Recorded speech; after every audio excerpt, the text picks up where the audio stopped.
Tony Palladino produced a fine couple of spells to give his Derbyshire side the edge at the halfway point of their LV County Championship match with fellow First Division strugglers Somerset. Derbyshire's 266 made on the first day seemed a pretty good return on this pitch, so it was important that Marcus Trescothick and Nick Compton got their side off to a solid start after they resumed their innings on 16 without loss. Trescothick looked in fine fettle early on as he and his partner tried to negate the threat of the new ball. Palladino was making his first appearance since suffering with a side strain at the end of April, but he was showing no ill effects from that. Rain and high winds were a problem in the morning, making life even more difficult for the batsman. Compton had edged Palladino to Wes Durston the slips on 15, but Trescothick was up for the fight.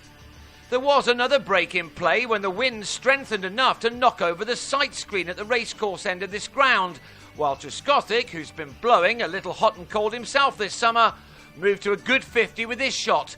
It was his fourth half-century of the summer from 16 championship knocks.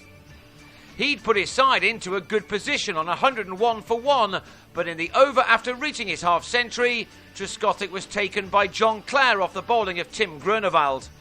That was a big wicket for the home side, who then started to grab control thanks to Palladino. The former Essex man was thankful to Dean Elgar for driving on the up to Wayne Madsen after making 26. But Craig Keyswetter, in his first championship match since breaking a thumb, could do little but nick a rising delivery from Palladino behind. Palladino then struck for a fourth time by trapping James Hildreth in front for 36, a wicket which left Somerset in some trouble. And they were not helped when Alex Sparrow got a brute of a ball from Groenewald, which led to Richard Johnson taking a fine catch behind just before the players went off for rain again.